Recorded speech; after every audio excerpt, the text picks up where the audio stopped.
Hi, everyone. Thanks for joining us. This trio is a great trio. We're all members of the Global Grief Network. And tonight, we're going to talk to you about grief. Our focus tonight, our perspective, is merging present and past grief, present and past trauma, and kind of a subtitle, a subfocus, if you will. Can you be happy and sad at the same time? You have two conflicting pieces. Can they fit together? And how does it make you feel? If I focused for a moment on the happy and sad piece, I thought of the word bittersweet. So hold that word in your minds, and I'm going to let my partners here introduce themselves. Well, I'm Jay Lewis III. I'm a motivational speaker and a a consultant. I speak to people about empowering themselves through their grief. I also have a podcast called Giving Grief the Finger. But I'm a specialist in being able to talk to people about different forms of grief and how to be able to use it to their advantage. That's what I do. Mark? Hi there, I'm Mark Shutter. I call myself a grief mentor, and that's based on my significant grief event that happened over 30 years ago of losing my late wife to breast cancer when we were both in our mid 20s. And based on that and living my life over the past 30 years and what I've learned in the journey, I have written a book, Cowboys Are Not Supposed to Cry, detailing my story. And now I try to support others who are also dealing with grief and trauma and loss. So Thanks, Mark. Thanks, Jay. I appreciate you both joining me tonight. I'm Kathy Gleason. I'm the host of As I Live and Grieve, a podcast that's been going now for a little over 2 years. Outside of that, I do volunteer work in the local communities in the area of hospice. Sometimes it's a matter of doing the administrative duties, sometimes it's a matter of holding someone's hand as they take their last breath because no one should be alone when they die. It's funny how we all get to this point. It's based on experience. Let me go back again to that word bittersweet. Let's start with this concept, and then we'll segue into the past and the present at the same time. So, bittersweet is the only word I could think of that brought together sad and happy. Can you guys think of anything? I think you hit the nail on the head because seriously, it is bittersweet. I mean, what you go through when you're going through the grieving process, Mhm. that's the absolute bitter part. What you learn through the process becomes sweeter and sweeter as you go along the process. So I think you hit the nail perfectly on the head with that word. How about you, Mark? yeah, I would tend to agree. I think bittersweet kind of captures it perfectly. I might add, as I was sitting here thinking, I agree with what you said there, Jay. I would add the word mysterious because I think there's a mystery to grief a lot of times, both in the bitterness and the sweetness. And like I said, we're learning as we go along a lot of times. Yes. You know what? The mysterious part, that's real. That's where we get into this whole integration thing. Because what's funny about it is every time you kind of go through your process, every day's new. So you don't know what you're going to face. And the integration process is taking the past, what you've always known, and incorporating with the present. I actually saw this incredible thing on YouTube. This lady was talking about the fact that she unfortunately lost her son. And what happened was her son used to mow her lawn. Her son was older. He actually ran a lawnmower service. And what was upsetting to her was that her grass was getting so high, it was hard to believe. She was going to outsource it to someone else. But then she thought to herself that if I do that, I'm disrespecting my son. So what she ended up doing actually was going to his apartment. And when she went to his apartment, she noticed all these different bills and invoices and things like that from the company that he had. So she was the administrative assistant, executive assistant. So she organized everything. And at first, she was just kind of helping out. Then she actually said to herself, I need to learn how to cut lawns. So she cut her own lawn. And then after that, she went and started cutting some of the lawns of her son's business. Then after that, she actually incorporated herself and she hired people. She took her learning from being an executive assistant to segueing that into creating this business. She literally quit her job and started doing this. So now she's doing a few things. One, she's acquired a new skill. Two, she's honoring her son. Three, she's helping the community. She's getting people jobs. And it all came from the unfortunate death of her son. But So she now turned it into a legacy. she really did. She Yeah. really did. Yeah. And that's, I think that's really the definition of the whole integration process Mhm. of the past and present. Can you be sad and happy at the same time? You Well, know, it's like an oxymoron. I it mean, really is. we laugh sometimes at the phrase jumbo shrimp. Right. You The know, word bittersweet Yeah. it almost makes you think of an oxymoron. So past and present at the same time? Eh, not possible, but it is. It you know, is. the reality of anything is that when we do lose someone, I mean, Mark, you went through it, Kathy, you went through it, I went through it. When we lose someone, at first we lose ourselves. We talked about this before. Hmm. Over time, you learn how to kind of rebuild yourself, and you learn that the the life that you had can no longer be, although you want it to be, but it can't be. It has to change. So it means that you have to take the skills, you have to relearn certain things. Like I said, for me, you already know, Kathy, it's cooking. That's Hmm. my thing. And but like I said, with this one lady, it was lawn care. I mean, something that for her, it first looked like an eyesore, but I guess it became therapy when she Right. learned how to do it, and then she was able to further incorporate this and create a system based off of what she has already Right. known. So let's bring it back to us. How, Jay, would you say that cooking is allowing you to merge past and present? That's simple. One, I love to eat. That's the easy one, you know. But seriously, I would. My wife was a hell of a cook. I mean, she really was, and it it allows me to kind of honor her a little bit.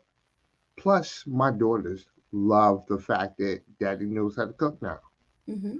and it's like it's not they miss their mother's cooking, but the reality is it's a skill I've acquired. I actually love to cook. Sometimes I'll literally go in the kitchen and make something. When I was going through my very difficult periods, to spend 2 hours in the kitchen meant that I didn't have to concentrate on what I had lost for that time period. And What were you remembering while you were cooking? you know what? There was a difference between remembering and remorsing, Yes. because that's I was remembering. I mean, Yes. I would sit there, and those became the happy thoughts. Mm-hmm. You know, um, it allowed me to say to myself, "It's something I can do. It's Mm-hmm. something my wife will be proud of." I Mm-hmm. mean, I said this to you before, Kathy. If my wife was alive, she would be like, "Why didn't you do this earlier?" You know, because it's the fact that I've been able to do something. It helped me to be able to say that Right. I'm not I'm not stagnant. It helped Right. me So to when say you that cook, would you say that you have bittersweet thoughts of your wife? I do. I do. How about Mark? Can you think of a way that you can merge past and present? Yeah, I think that I just want to comment on Jay. I think that's a wonderful way to both honor the past and honor your future and the present, if you will. And thinking about that, it's like, because when my wife died, we were both in our mid 20s and we had no kids. It was just the two of us. So moving forward after that was a very lonely experience, as all grief is, all loss is. But I think back to kind of what has followed me through all these years now, some 30 years later, is um, cycling. I was a cyclist when we met. During the years of our marriage, I was actually racing mountain bikes in Idaho on the racing circuit, and we traveled and camped. And she was always my biggest supporter. I continued to ride after she died. I still ride to this day. My current wife is my biggest supporter as I ride now, and I'm not a racer anymore, but I still do some rides and that sort of thing. I did the Seattle to Portland ride a few years back, so I'm still on my bike, still pedaling away. So I've taken that thing that I loved in the past that I was supported with and brought it Mm-hmm. forward into my future because it's something that makes me happy. And you were talking about kind of the bittersweetness. Absolutely, Kathy. I mean, I have so many memories of that last summer before she died because that was a summer we were fully into the racing Mm-hmm. scene and we did a lot of things. It was a great summer we had. So there's some bittersweet memories there, but I've made a lot of new memories now on my bike with my wife and my daughter now. And so it's juxtaposing the past and the present, if you will, Yeah. and the Yeah. future of what's ahead of you. Yeah. And I guess my point is when we bring the past and the present and kind of merge them, and whether we do something new or whether we continue to do something that we've always wanted to do and always loved, it's a way to keep your grief with you, but at the same time, to not have that grief debilitate you. Right. My husband was a veteran. He served in Vietnam. He was a combat medic, and he died of a brain tumor that he got from that very controversial Agent Orange. And that's why he died. He was a member of a local group, and now I see so many of his veteran brothers and sisters, but especially the brothers, because there are more of them, that all served in Vietnam, and they are becoming very debilitated. Every time I go to a meeting now, there's far more walkers and wheelchairs than I ever thought I would see. So, one of the ways I'm merging past and present is I'm honoring Tom's military service. And he would have been in the Army till the day he died if he could. He actually retired from the Army. But I am helping some of the veterans that want to put their thoughts, their life story on paper for their families, for the generations that will come later. So I have partnered with several of them, and they have a little digital recorder that I've given them, and they are telling stories here and there. They're answering a series of questions, and then I'm transcribing it, putting it on paper for them, and then they can self-publish it into a book if they choose, or just leave it in manuscript form. But that's how I am honoring Tom and bringing the past and my grief for him into the present and doing something like that. And one of the things I find is that by helping others, I help myself immensely. Absolutely. Immensely. Absolutely, that's amazing, Absolutely. Kathy. That's Yeah. big time. I mean, Yeah. Kathy, the fact that you're, like you said, you're honoring Tom, and at the same time, Hmm. you're helping so many of his brothers out. And, Hmm. they all have incredible stories. Oh, they do. They're And amazing. and it's like, for them, unfortunately, Vietnam was kind of a lost war.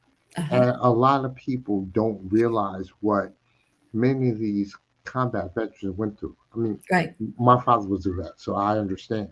Hmm. And it's just like it's amazing that you're taking the opportunity to let these men tell their story and not let the world tell their story. Yeah. You Yeah. know, that's a big time difference. Let me ask real Sure. quick. Right, besides doing that, what other things are you doing with the veterans to be able to kind of help them walk through Well, what they're dealing with? I'm the editor of their newsletter Okay. that gets published every month. They submit articles and I put them all together. They send pictures and I put them all together. Um, so they can have that, share that with their families and everything. I've actually been their editor for about 10 years now. Um, I pretty much will do anything they ask me to. I really will. Because at the same time, one of the things I miss most with my husband gone is I don't get enough hugs in a day. So when I'm really feeling hug needy, I go to one of the meetings, and in this meeting room, usually at a town hall, there are no less than 100 veterans that are all willing to give me a hug. There you go. So I go and I stock up. Hey, But, That's they don't wonderful. ask for much. They really don't. A smile, a couple ears, and I'm always ready for that. well, But oh, go ahead, go ahead, Mark. Jay. I was No, just going to say it's amazing what you just said, Kathy. Is we think we have to do these major things for We others, don't. and a lot of times we don't. It's the simple things. Yeah. It's the Yeah. smile. It's the hello. How are you Just be doing? there. Just be Just be there. there. Yeah. Exactly. It's like so Go to a brilliant. What you parade. said. Go to a No. parade. And when the Yep. veterans come marching by, or the military in any form, even ROTC, when they march by, get on your feet and applaud. right. If you're a veteran yourself, salute them. That's not asking much. And what's interesting is that is the whole concept behind any situation with grief. Yeah. You know, a lot of people think that you want people to sing and dance for you. No, No, no. sometimes you just want someone to listen to you. Right. Sometimes you just want someone to be able to do an act of kindness for you, Yes. Yes. you know, and Sometimes to just be there. right, and that's it. I Yeah. mean, you don't have to, it doesn't have to be anything elaborate. You know, it, for instance, I know when I was first going through what I was going through, a friend of mine, back to the lawn thing, he actually cut my lawn. One day, I'm outside, I'm looking, and I'm hearing his lawnmower go off, and I'm like, because I usually cut it. He's back there cutting the lawn. And he didn't say anything to me about it until after the fact. He was like, you know what? I think you might have wanted your lawn cut. So I brought my lawnmower over. And things like that, just small Hmm. tokens of appreciation. Oh, You know, absolutely. Yep. it's, I mean, that's really what it comes down to. I mean, like I said, I talk with people. I do a lot of one-on-ones. Mhm. And I talk with people about the fact that, you know, I know that some days you just need someone to listen to you. Yes. I mean, if you want me to just shut up while you slam, go right ahead. You know, because there are those days in a week where you just want to get out. Hmm. You just want to get it out. Right. And you don't want anybody giving you any counter information. Right. You don't want anybody judging you. You don't want Right. anything. You Yeah. know, and Yeah. and that goes back to the whole happy and sad at the same time thing. Hmm. Yeah. Yeah. Because it's ultimate sadness. Right. But once you get it out, you at least start the process of healing. You're not going to be happy, but you're going to start the process of healing. Right. So let me And pose a question. I'm sorry. Go ahead. no, Finish up. no, I was basically that was it. Just You you're all going to set? start the process of healing. Yeah. Okay. So let me pose a question on the past and present, because obviously the past came first, right? Okay. We're agreed on that. If you know someone is really struggling with their grief, do you think it's a two-part question? Do you think that helping them bring the past to the present to deal with it and merge it would help them?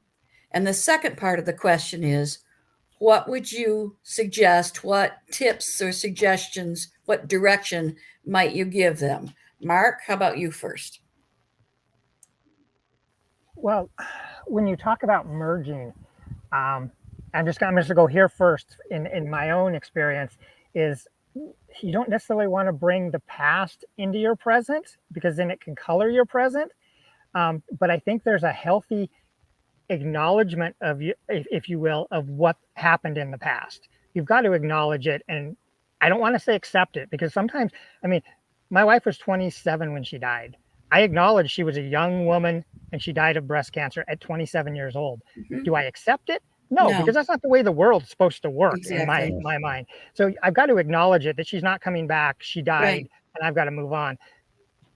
And so there's that and the carrying the memories. So I think there's acknowledgement and then accepting that your future is now going to be different. That's what you need Right. to accept. Right. And how you integrate that is not easy. It's a No. daily process. It was for me. I mean, over 30 years. I mentioned my book in the beginning. I could not have written that book shortly after she died. I just wrote Right. the book, came out 2 years ago. My perspective has changed over the years. If I'd written that book 25 years ago, it would be a very different book than what it was recently. So Okay. I am where I am on my journey as of now. We'll see what next week and next month and next year hold. So All right. I think it's integrating is. I don't know. I think there's a lot of trapdoors possibly there. So maybe integration isn't necessarily a method or a therapeutic process. Maybe it just has to evolve. How about you, Jay?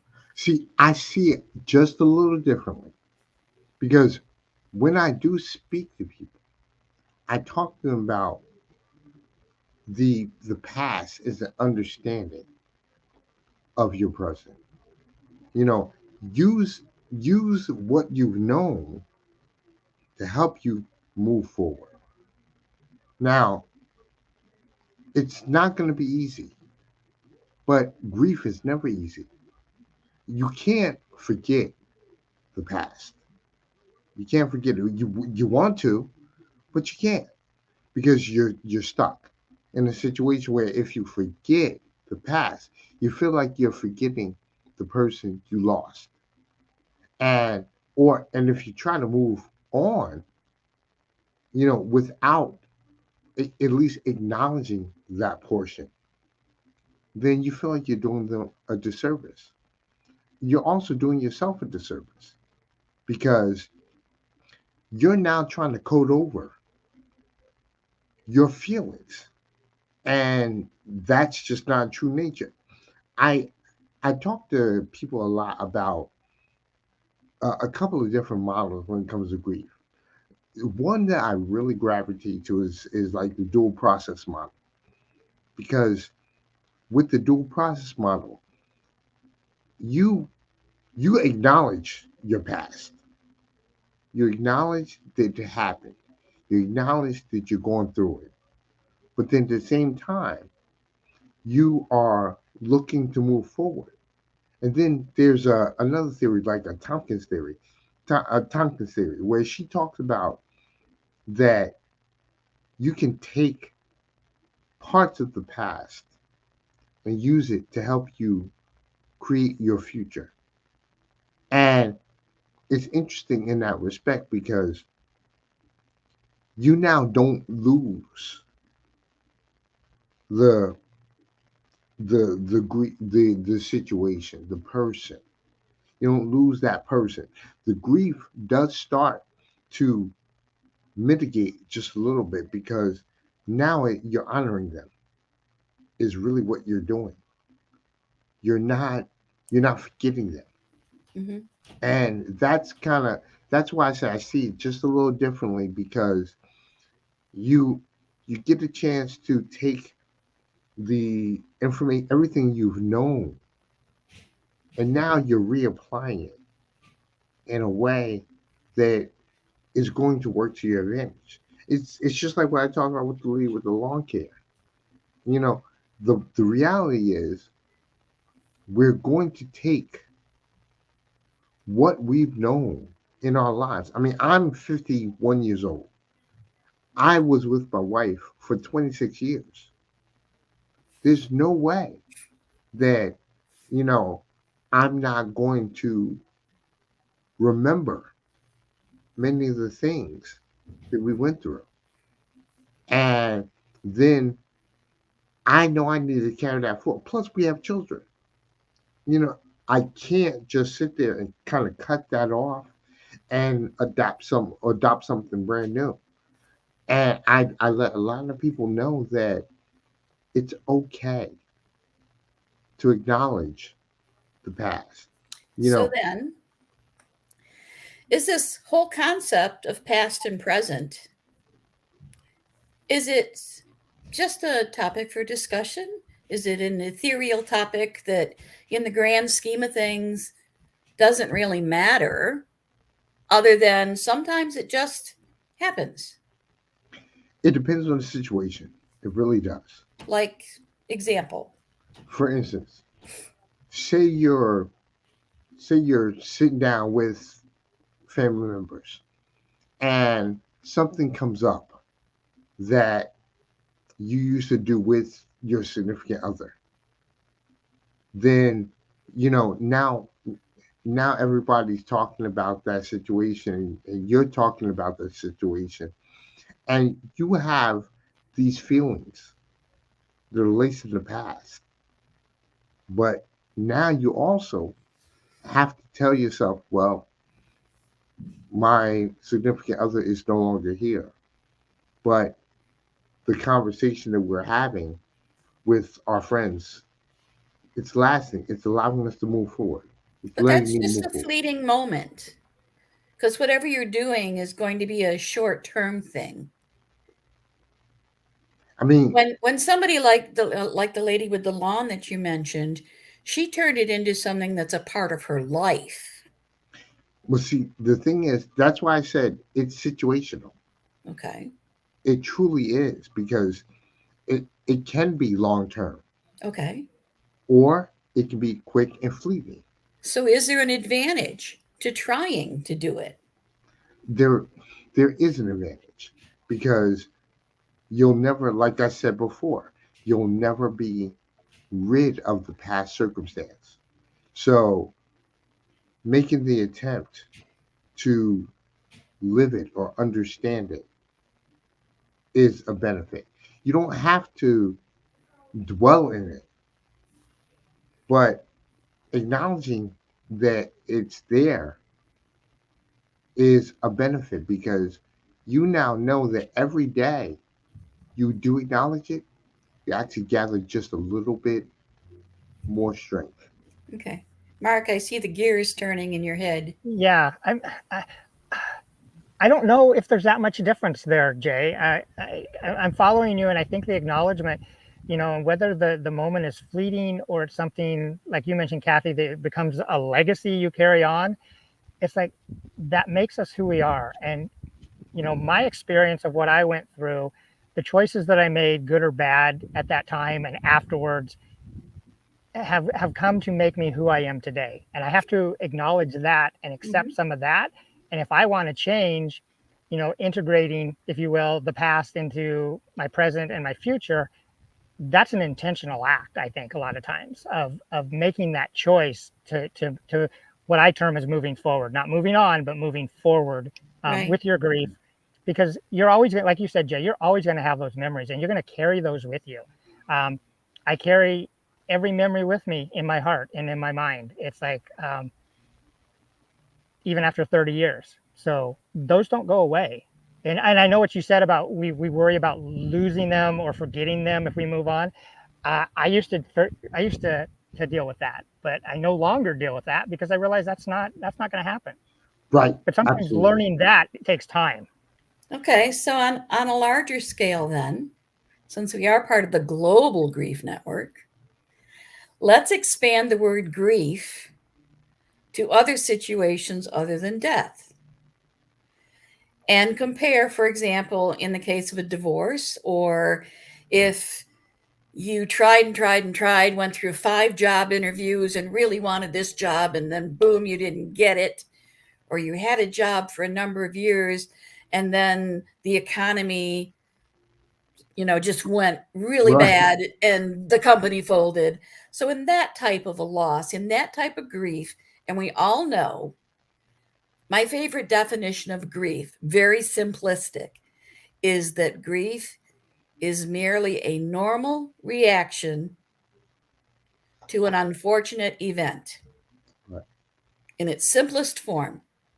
So, with that definition, consider the past and present concept. Does it Well, apply then as well? yes, absolutely. And the reason why is because of what you said before. Look, expanding the definition of grief, and thank goodness it has been expanded because at one time it was just related to bereavement. Yep. But I think we're talking about the fact that, I mean, I I've read a book called The Grief Recovery Manual, and it was by Russell Freeman and John James, and they were talking about the fact that there are over 40 different reasons for grief to exist. You just touched on a few of them: divorce, loss. But back to answering your original question, these things have to be acknowledged because it will allow you to be able to create something new. For instance, say it's a matter of a divorce. You go through a divorce.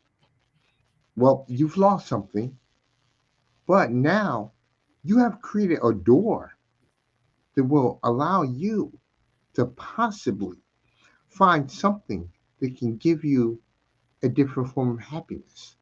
It can that may be able to fulfill you. If it's job loss, it might be a situation where that job, well, unfortunately, was not for you any further.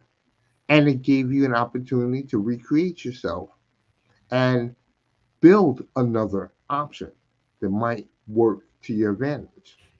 So hopefully I answered your question in You that did. respect. You Okay. did. You want to weigh in, Mark? No, I would just agree with what you said there, Jay. Yeah, it's like those smaller G grief experiences, I guess, if you will, you want to label it that or whatever. Yeah, they impact us also, and there's an acknowledgement that happened. I've been through some of those that you mentioned, Kathy. I think we all have at certain times, and yeah, it opens a door. But sometimes it's coming alongside. Go back to the very beginning. We were talking about the small things, coming alongside somebody and just being present and helping them to eventually see that door. Because some people don't see those open doors right away. I know for a long time I didn't see those open doors.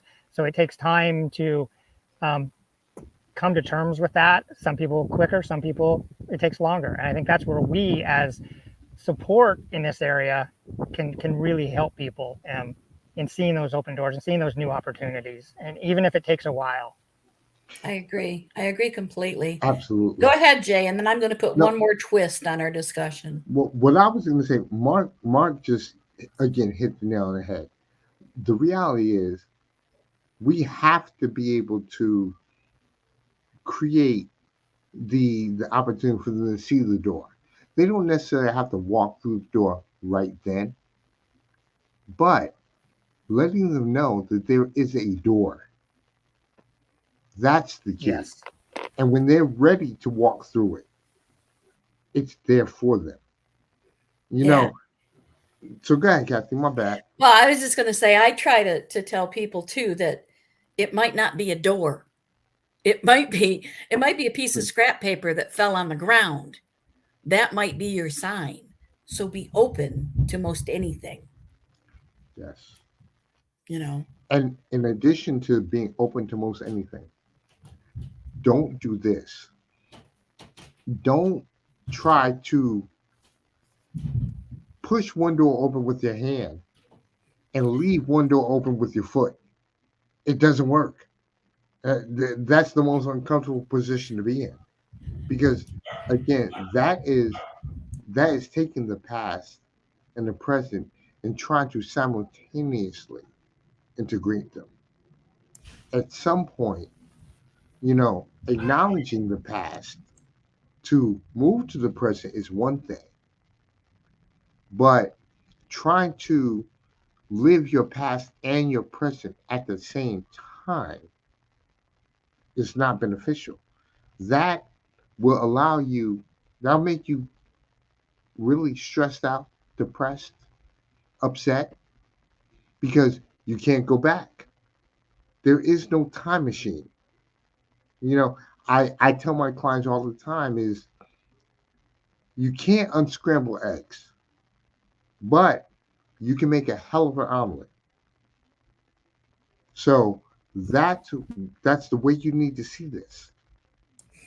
Very true. Very So true. I would just jump in there. One of the things that I know for me, because coming from my faith, which is very important to me, is one of the questions that I've asked and I help clients to ask if they come from a faith-based background also is, God, what are you up to in all this? Is asking that question of, Yeah. what are you up to in all this? Because we don't have it figured out. And Yep. it goes back to the mystery of it being bittersweet. It's like Mhm. his ways are higher than our ways. And so maybe asking that question can help. Okay. All right. Ready for my twist? Yes. Okay. We've been talking about past and present. Let's add the future.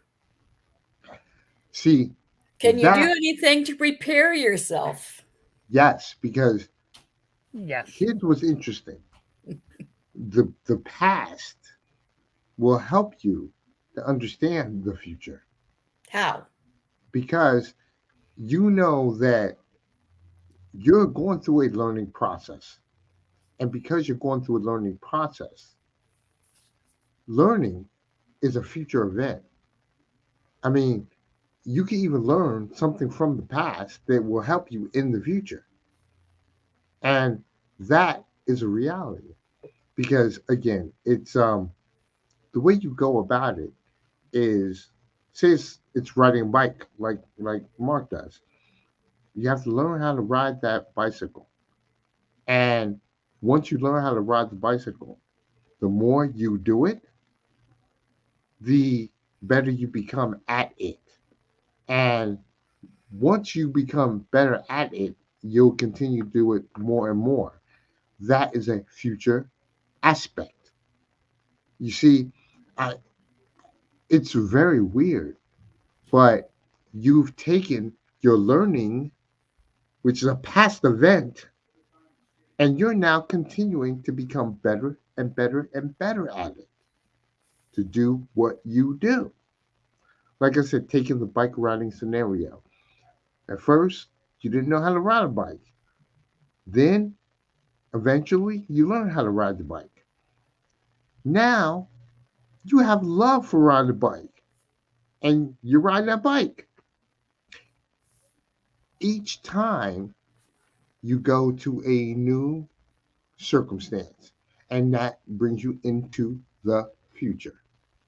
However, I am never going to love to cook.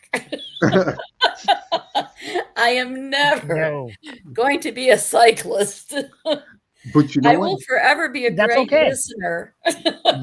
See, but that's your gift. You see what I'm saying? Everybody, I know. I think earlier we talked about it. Everybody's different. I I mean, know. Well, thank heaven for that. yeah, Thank seriously. heaven for that. Yeah. Because I won't Mark, do the go ahead. cycle thing. I mean, I know how to ride a bike, Yeah. but hey, I'll go around the block. I'm good. You know I what was, I'm I saying? was, I was just going to Go say, you ahead, talk Mike. about, the learning and going through it. It's like we think of grief a lot of times as an experience, Hmm. but I think if we reframe it and think of it as our education also, It is. we're Yes, It learning is. from it and we yes, can grow from it. Just like we go to school. No, we don't necessarily want that experience, but that's what teaches us. And I think there's a C.S. Lewis quote about that, about how experience teaches us, even when we don't want to learn. So I think Right. there's reframing some of these societal expectations and things around grief. absolutely, absolutely. Well, you know what? Exactly. You just hit the nail on the head. See, Mark, look, everything it's learning, everything. And when you go through something so traumatic, like a loss, the only thing you can do is learn. Because if you don't, you'll again you'll stagnate yourself. You'll stay right in position. Hmm. And what's frustrating about that is that you can stay in position, but the world's going to continue to move. Hmm. And since the world's going to continue to move and you're refusing to learn, all that means is that you won't be prepared when things transform to a point that you feel that the world should cater to you. When in reality, you unfortunately have to move forward, even though it's going to hurt. You have to move forward. You And can't stay on the couch forever. no, no, no, you already know that because if you do that, you first off, Netflix is not cheap. So, you do that, your bills Well, I going, mean, there's and also the hygienic and the Yeah. bathroom And duties. I the mean, yeah, bills keep coming. right, So you got to do something. right. And I mean, but the reality is, if you decide to stay in position, then you know what you're telling yourself is that you're not even willing to honor the person that has passed. Uh, they wouldn't want you to be stagnant. They wouldn't. So for you to do that makes the whole situation, you're not honoring them, thinking you're honoring them. In reality, they're probably they're thinking like, why don't you move? Why don't you do something? You know, I mean, Mark, you literally got remarried. Which again, that for me, that's kind of a fear right now, still, and it's been a long time. Right. But I also understand that it's something that has to happen because the experience that you went through, like I look, I met my wife. I was 18. You know, eh, there'll never be another relationship like that. But the new situation that I encounter will be a whole new thing. I mean, you didn't go into your new relationship thinking that it was going to be an extension of your old one. You went in telling yourself, I'm ready for a brand new experience. And that's what you received. You know, True. a lot of people that go through loss, especially say a spousal loss, because I think all three of us faced a spousal loss. yeah. And you know, one of the hardest things is realizing that the relationship is not going to be the same, and you don't want it to be the same. You know, you want a brand new experience. You want to be able to learn to grow. I think we kind of went off subject, but it was just the fact that you know, we're Well, all kind of talking about we that. haven't really gone off subject because grief is very complicated. And one part of it automatically feeds to another, and one focus will segue to another very seamlessly. Um, and that's almost the way we heal, too. It's True. so gradual that you don't really realize where you are and how far you've come until you look back and realize that, oh my gosh, it's been 6 months Right. or whatever. So we haven't really digressed that much. At least we're still talking about grief. But um, True. Yeah, for sure. on the topic at hand, we've talked about, I think, most common focus for us with past and present has been how those memories and how the habits, how the things we did in the past have come to the present. It may have morphed a bit or something like that. What if it's 2 or 3 or 4 losses? Do those past incidents of grief, do they ever merge together? Do they ever blend? For example, I've lost my father, my mother, an infant son, and my husband. I don't know that they will ever merge.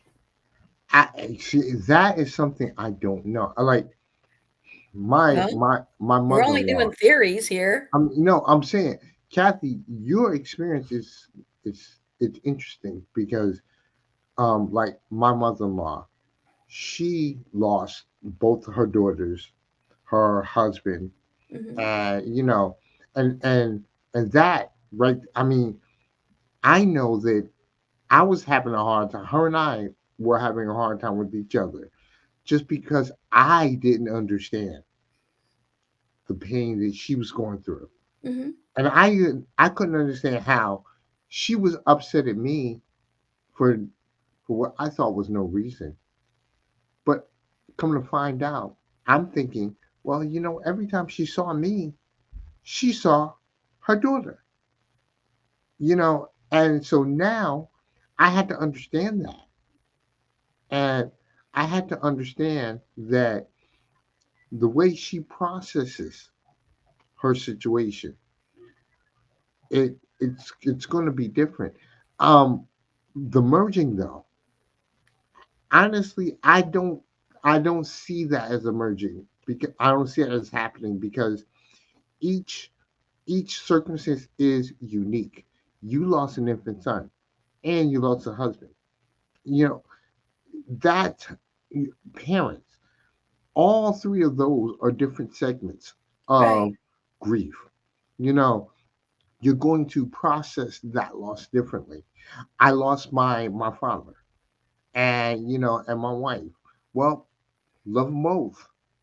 But the love for my father is different than I have the love of my wife. I Hmm. mean, it's but my father raised me. I met my wife, and when I met my wife, I created a whole different bond Hmm. with her, you know, and it's interesting. I mean, like you said, you lost a son, you lost an infant child, and that is interesting. My goodness, it is. I mean, like I said, when I had a conversation with my mother-in-law, it forced me to understand that this was her child, and it was I had to put my situation down because I'm thinking, hey, I've been with this woman 26 years. What do you know? And then she was like, I had her, so now it's like, okay. Well, I guess that kind of trumps my 26 years. But, being serious, it's it's the fact that I had to learn differently. And that grief, it's not going to be the same. In no situation is it going to be the same. Just like Hmm.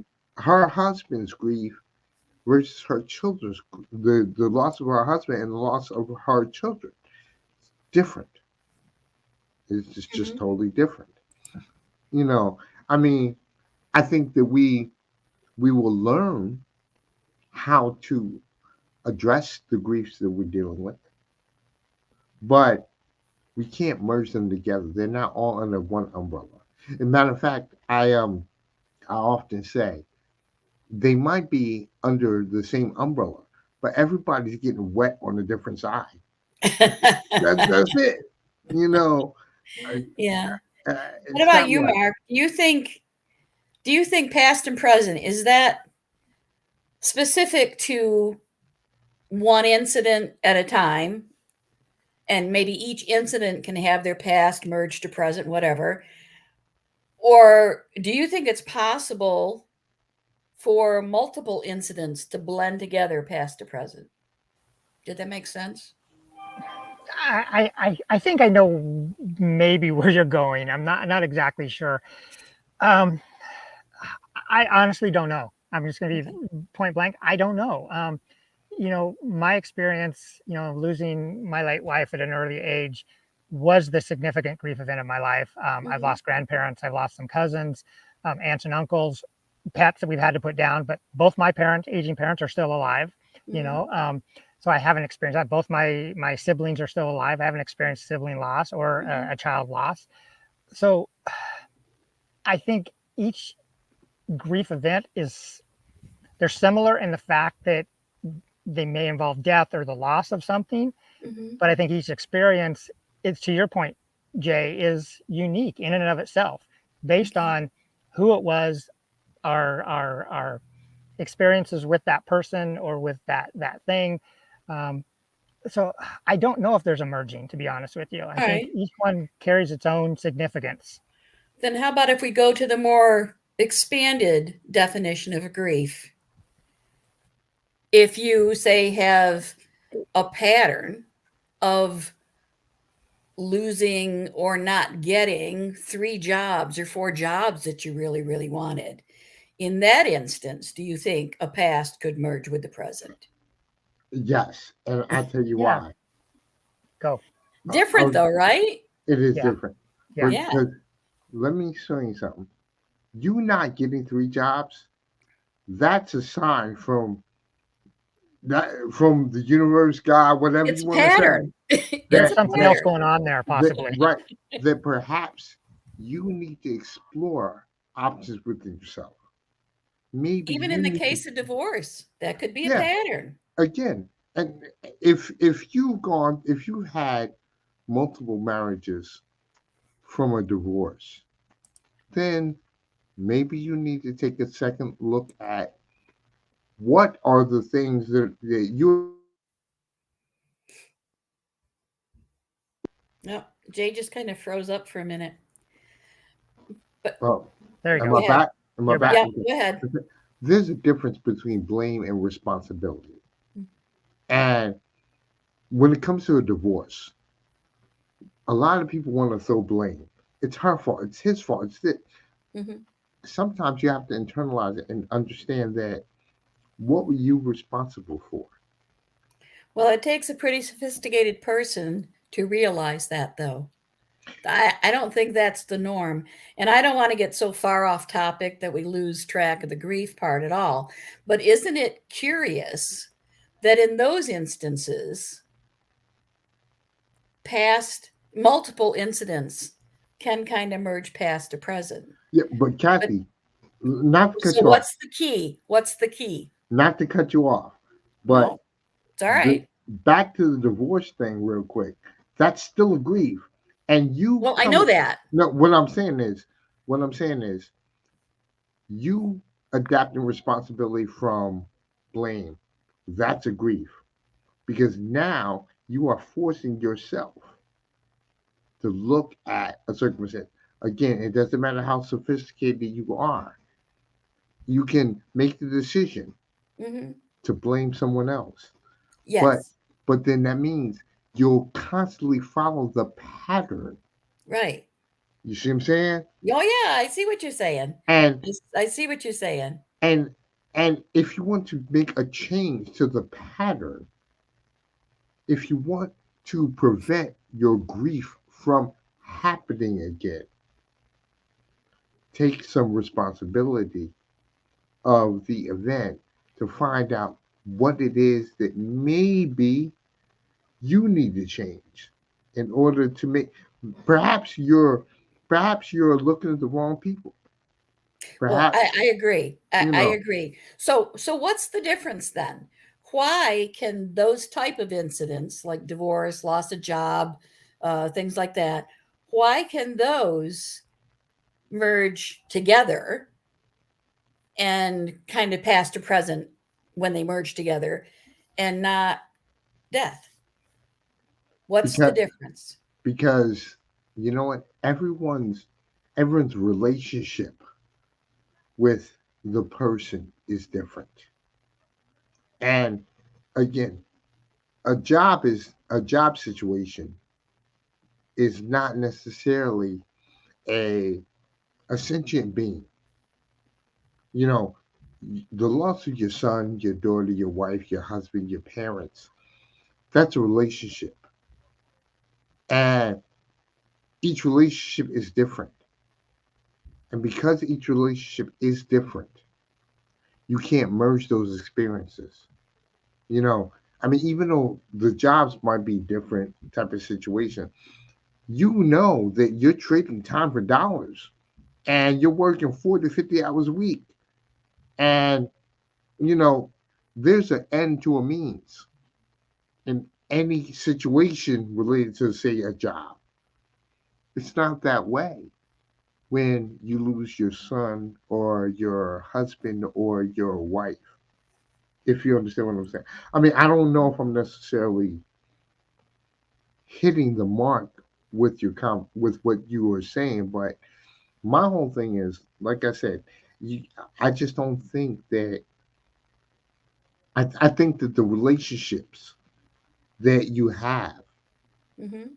it's different because you're dealing with, like I said before, sentient beings, other Right, sentient beings, right. where We have a you're, comment in our chat from Grace for My Journey, who's watching. Thank you for watching. Her comment is, I think they could merge if you relate to them the same way.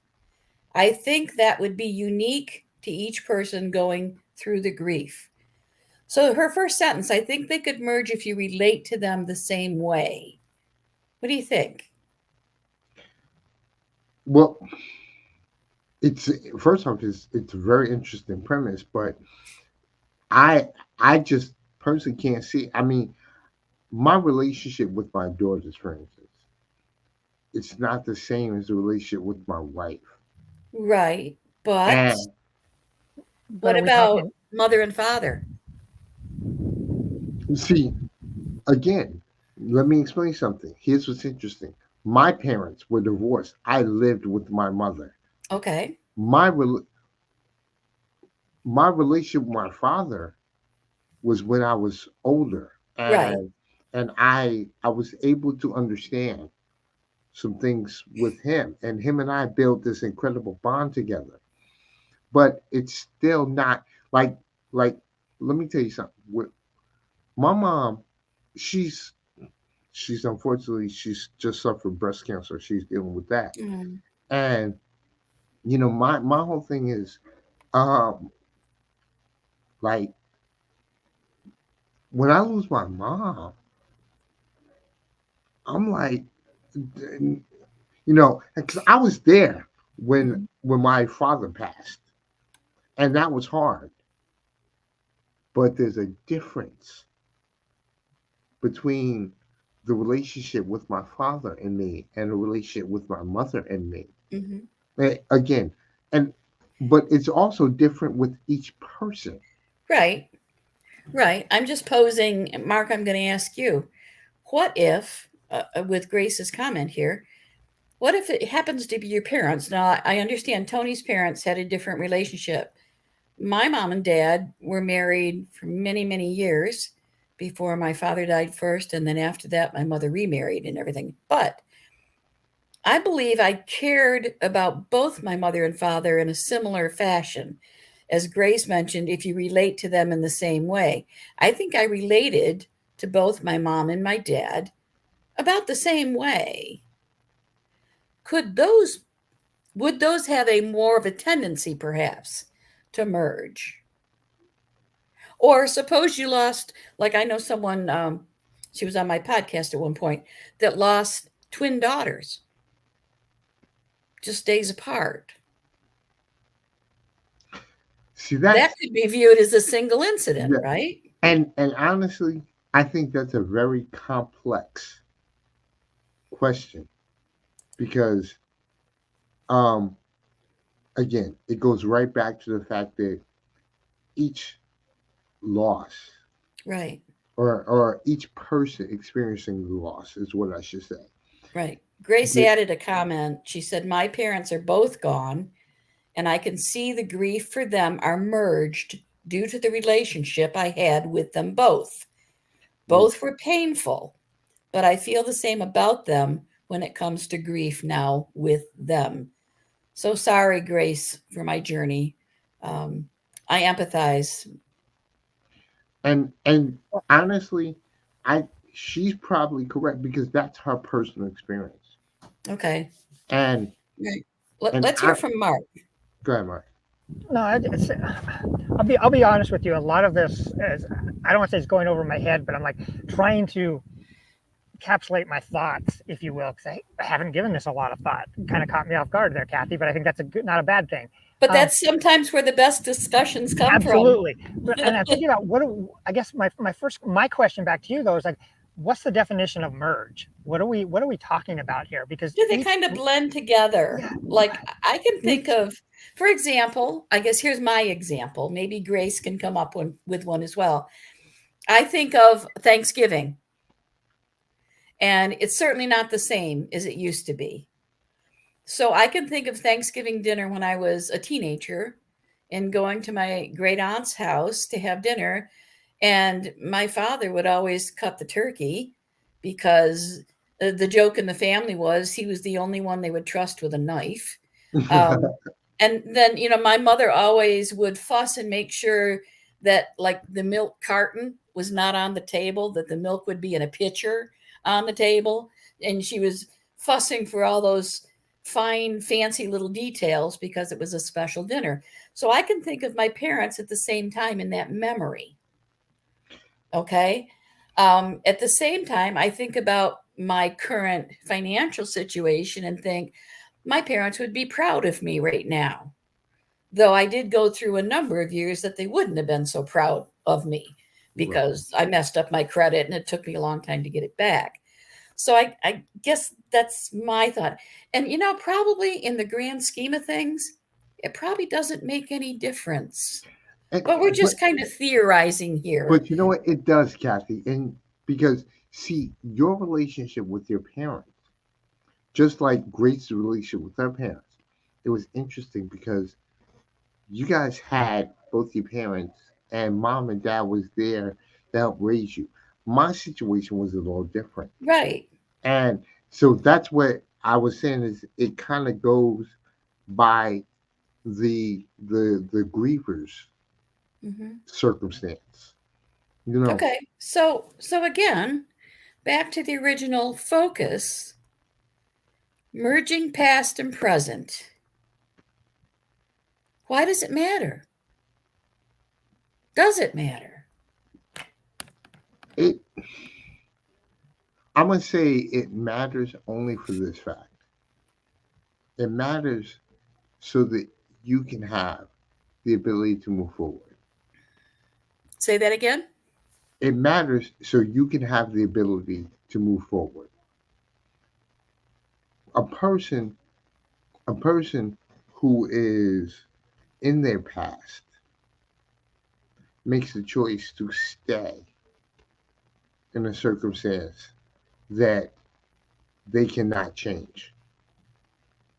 But learning from that so they have the ability to move forward is a key.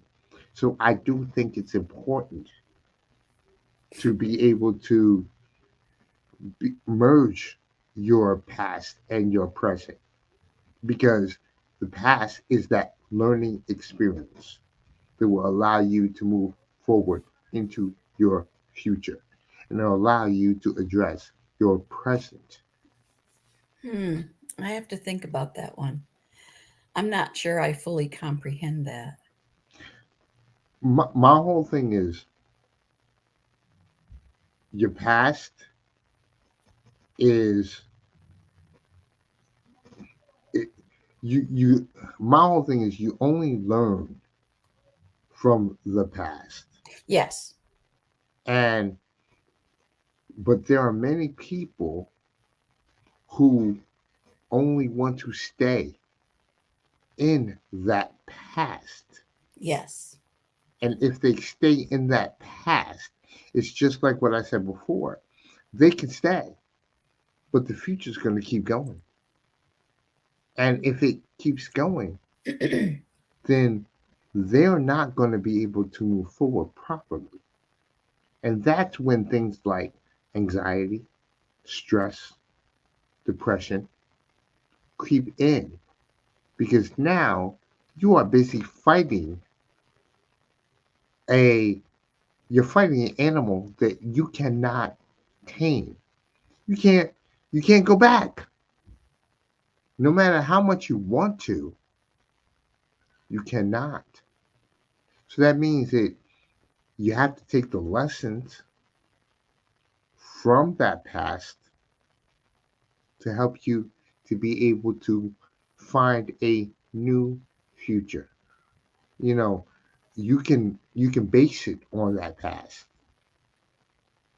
but it will you can't go back to it. It's just like what I asked Mark earlier. We Kathy, both of you have remarried. I You haven't remarried. uh oh, I'm sorry. No, I haven't even dated. Uh, hey, Nope. I feel I'm you. done. So so I'm so so I'm done. so right now you and me are in the same boat. My bad. My bad. But the point the I'm sorry. Well, Mark, you're the expert here then. You know what I'm I don't saying? know So about that. yeah, but seriously, it's That just went on the international airwaves. I am done. one thing I'm gonna say, I'm not done. I'm not done. If anybody wants to say I'm not done, that's a whole but that's a whole different story. It's not the dating game. So anyway, but Mark, the fact that the relationship with your first wife and the relationship with your present wife, you were not looking to have your present wife be just like your first wife. You were looking for two different relationships. And the blessing is you found them, But the point is, you didn't look to try to remake what you lost. You were looking to you were looking to create a new life from the circumstance. Would that be correct? Actually, instead of me just kind of answering that for I you. would I would I would agree with that to a point. And again, I'm going back, many years because I've been remarried for over 25 years now. I got remarried pretty quickly after my late wife died. Um, yes, looking for something different, but at the same time, looking to fill a hole, if you will. Okay. Looking for another relationship because I wanted to be in a relationship. Like I said, we had no kids. I was single. I was young. It's like I don't want to live the next 60 years of my life as a single man. It's like there was all those sorts of things. So yeah, to a point, I agree with you that I wasn't trying to replace her, but at the same time, I was trying to replace something I lost. The intimacy, the relationship, Right. a friendship, that sort of thing. So if Mark, you that just makes sense. echoed Grace's most recent comment. She said, I think some people are looking for something they lost. Yep, And that's perfect, exactly perfect. what you said. Yep, thank you. Yep, I would agree with that completely. And you know what? Based on that, that absolutely makes sense. Absolutely. Because, you know, replacing something you've lost. You're not replacing the person, but you may want to Hmm. replace certain feelings, certain aspects of that relationship. So that, I mean, that definitely makes sense. My whole thing, I guess, I was looking at it like, you know what, um, my relationship with my wife. I mean, first off, I met her when, like I said before, I was 18. You know, and we were together 26 years. I just don't think that there's any relationship that would be anything like that. So I don't want to go in with any preconceived thought into a new relationship that I'm into. For me, I want it to be brand new. I don't necessarily, I'm not necessarily, I'm looking for the companionship. I'm looking for that friendship and things of that nature. But I just wanted it to be a little bit different than what I had known, if you understand what I'm saying in that respect. Hmm. Well, it will be because every person is different. Absolutely. Absolutely. Absolutely.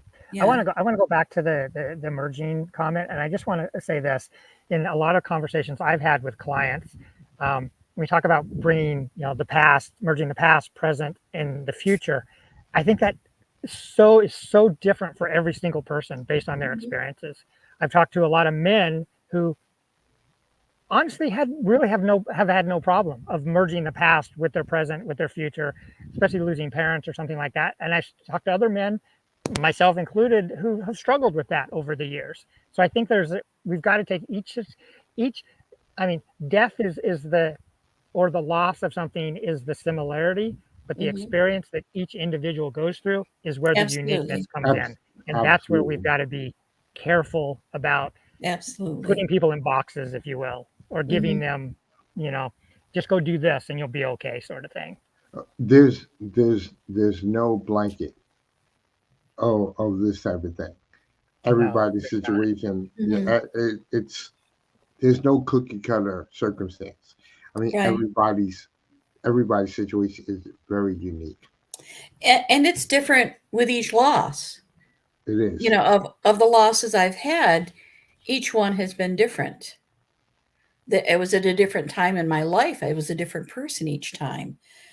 In truth, Absolutely. I don't think I ever really grieved for either of my parents or my child because that was in the time that everybody, come on, you got to move on. Get up, just shower, dress, get on with it. Go back to work because you It only have 3 days. yeah, and Kathy, it's interesting because there is there is a there's another theory that I absolutely abhor, and that's like the the grief work theory. And the whole thing, that's the get on, move on with your life. It's all good. That Mhm. never, you can't do it. I mean, when somebody says you got to be just strong and push on through, no, Oh, but I because did. I well, was yeah, strong. I pushed through. Look, Mark pushed through, you know what? And then but it all came back. The pain all came it back. did, and it didn't come Doesn't go back away. until I started doing the podcast. Yeah. Well, And in talking with my guests each week, you learn. all of a sudden I was making a comment about, this is what happened when my father died, my mother died, my child died. And all of a sudden I start feeling it. Yes. For me, it hit me when somebody said to me, literally, just move on. And I looked at them like they had six heads because I'm like, I was with my wife for 26 years. For me to just move on almost meant that, and again, that was at the time where, you know, I was feeling like moving on meant that I was feeding her. It took me some Right. time to realize Right. Well, that see, I didn't know what I didn't know. That was a time there were no bereavement groups. Right. Nobody talked about going to therapy unless you had some of the most horrendous mental health diagnoses. But you didn't go to a therapist because you had stress or anxiety. Right. You just did what you had to do. You got up the next day, you got dressed, and you moved on. That was how we lived. And you know what? See, I can tell you, it's interesting because I'm very glad now that we're able to have conversations like this, Absolutely. because a lot of those things that people have gone through, Hmm. right? You know, more like my parents, my mom went through. I mean, when she lost her mother, it was like, there was no time to grieve. There was no time. You got to go and do what you got to do. And that, Mark, you just said it accurately. You can forget it, but it's going to come back. And when it comes back, it's going to be a monster. It is. You see, It is. I mean, Absolutely. the one thing I tell clients is that when you do make the choice to confront the grief, every time you do, the grief gets smaller. You shrink the monster. Hmm. And it'll never go away. But at some point in your life, you can actually put the monster in your pocket. Hmm. You see what I'm saying? Oh, yeah. And now you can live with it, and the monster is not taking over you. You're you're more in control of the monster. I don't know if that's necessarily the right way to say it, No, but I know what you're saying, and I support it. And maybe we should explore this just a little bit more because I think it's really, really important, even though it's not specific to the topic. It relates in some ways, but I don't think you necessarily do that consciously. I okay. don't think you just get up one day and say, "Okay, I've had enough of this grief. I'm going to face it. I'm going to get through it. I'm going to defeat it." You You just know, all of a sudden it's gradual again, isn't it? it's interesting because you two things happen. You do have to tell yourself that you're ready to move forward. Oh yeah. Yeah. Telling yourself that you're ready to move forward may not be the day you actually do move forward. Right. Yeah. You know, I mean, separating the day that you Hmm. tell yourself, but the good thing about that is that you're telling yourself, and eventually you will do it. Where before you were just hiding, running from it, and you weren't facing it. You weren't willing to give yourself a time frame. You say, hey, today's Tuesday. I'm going to deal with this. And, you know, in a couple of months, I'm going to really sit down and figure this thing out or whatever would have you. Not necessarily putting it in a time frame, Hmm. but Hmm. just saying that you're now giving yourself a window because you started by saying, I am tired of being sick and tired. That's pretty much what I said. I said, I don't want to live this way every day. And that's it. I Agree. mean, I remember the same with me. I mean, Kathy, Mark, you guys know. It's like we can live with this. Hmm. Or we can We can do let it live with us. right.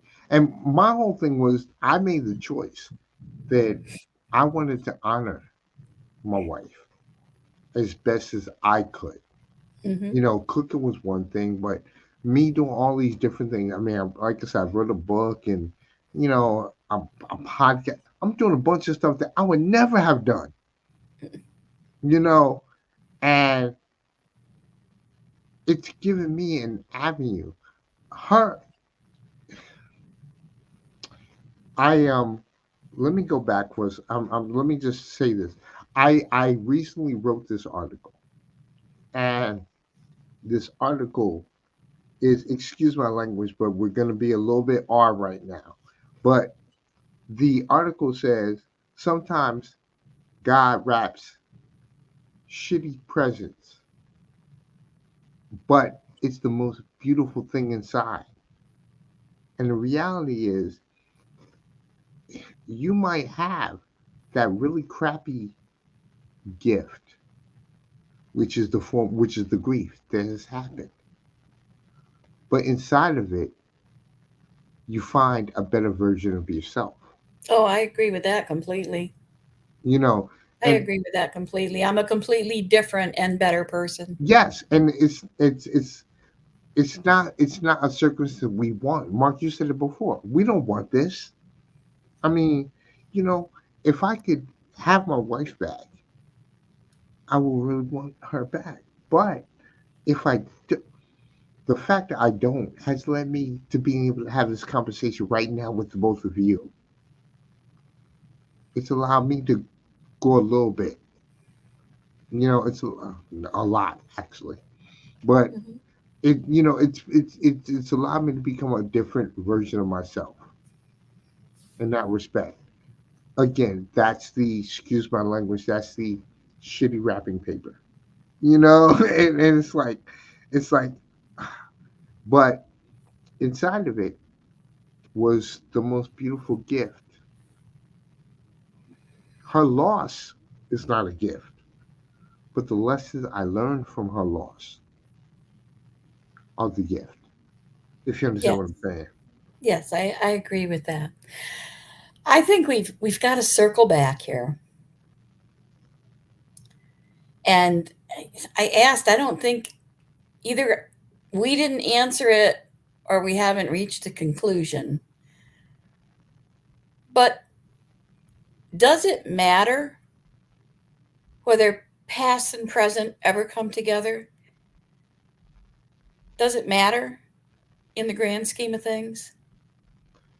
Uh, the reason why I say it does matter, only because, like I said before, you learn from your past to recreate your future. Okay, then do you really have to acknowledge that it happened? Yes, because acknowledging that it happened allows you to create truth. That's the responsibility I talked about. Okay, You so go ahead. what, other than cooking, other than cooking, what do you feel you learned from your marriage that is shaping your present and your future? Okay, that's easy. My relationships with my daughters. Okay. See, for me, I always consider myself the rock, and my wife was the feather. Well, The feather? the feather. Okay. Uh, I had to learn how to become both the rock and the feather. And I'll give you a really quick and easy situation. My youngest daughter comes in one day from school, and I'm like, "Baby, how was your day? How was everything?" She just breaks down crying. She said, "Daddy, my boyfriend cheated on me." Now I'm sitting there, and half of me wants to kill this guy, but the other half is that I now need to learn how to be sensitive and help walk my daughter through this difficult time. She's 15 at this point. You know, I have to learn how to walk her through this. And I can't take my, me man, I'm going to kill this guy approach. My wife would have been able to sit with my daughter and help her understand that these things happen. 15-year-old boys are these way or this way. And I had to learn how to have that conversation with her.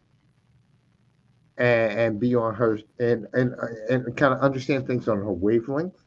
If you Hmm. understand what I'm saying. Yeah.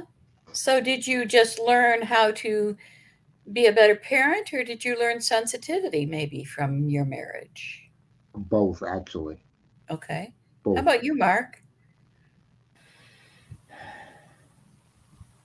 See, since my situation was so different, it's kind of hard Right. because I had to find out who I was.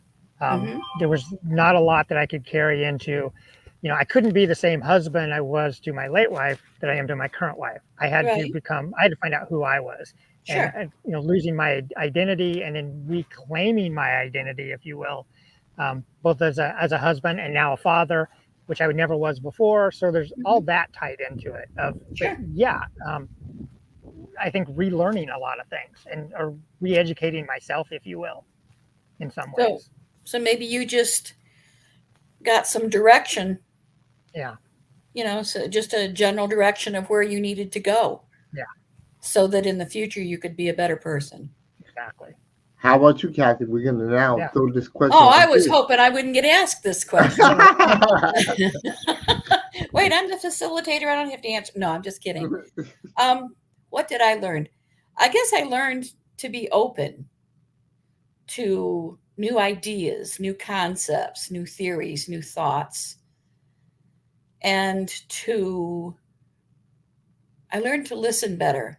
I learned that you didn't always have to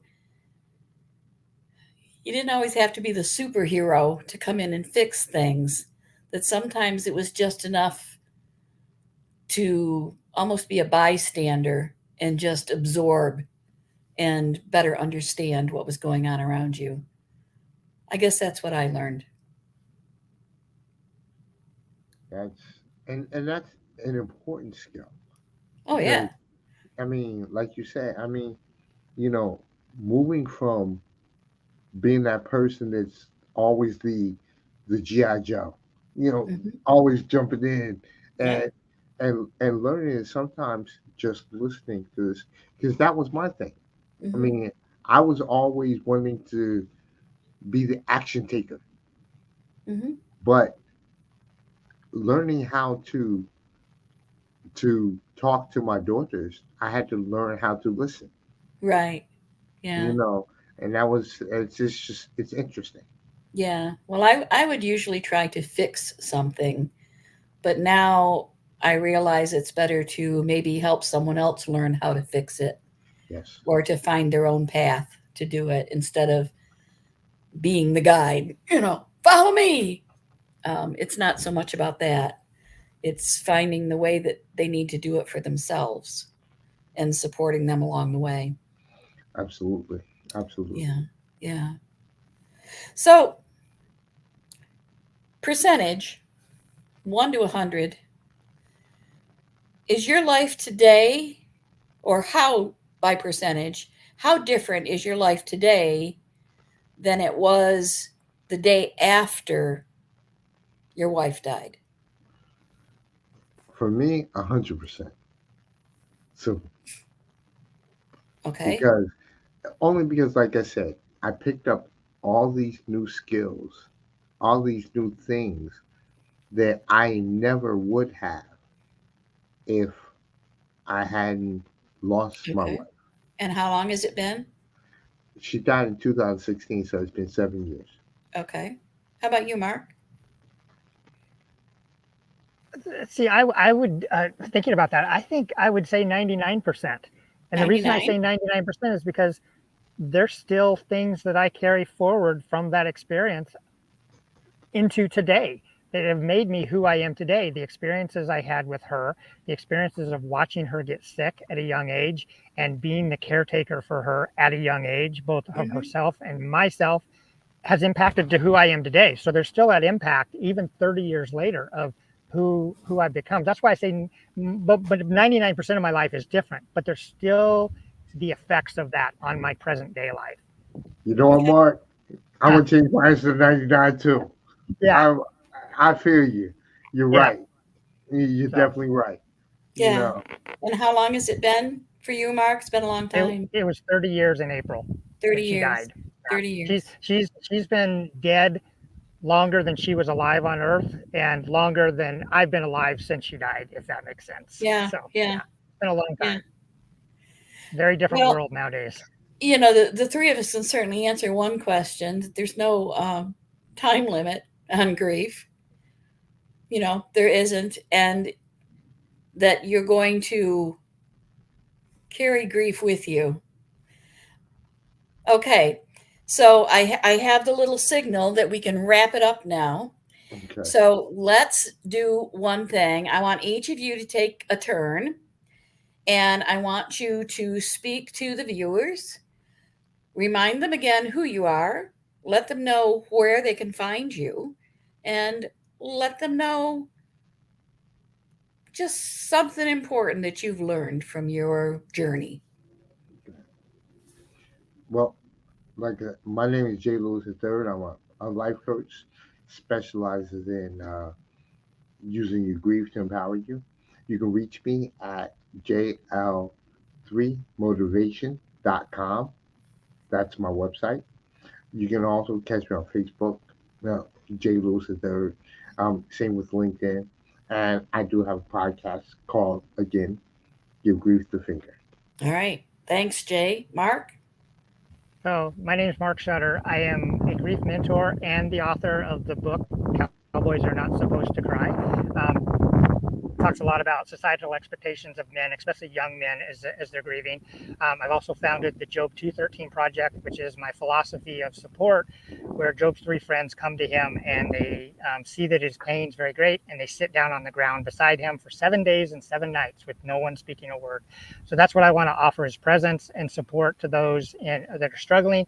You can get a hold of me. I'm on all the socials, Facebook, Instagram, LinkedIn, and my website is markshutter.com, which is a great place to get a hold of me. And my book's available on Amazon if you're interested. Great. Thank you, Mark. Again, thank you, Jay. Thank you, Mark. Love you both. Thank you, I'm Kathy. Kathy, I'll as I talk to you Live in Grief podcast. Thanks. Bye-bye. Have a good one.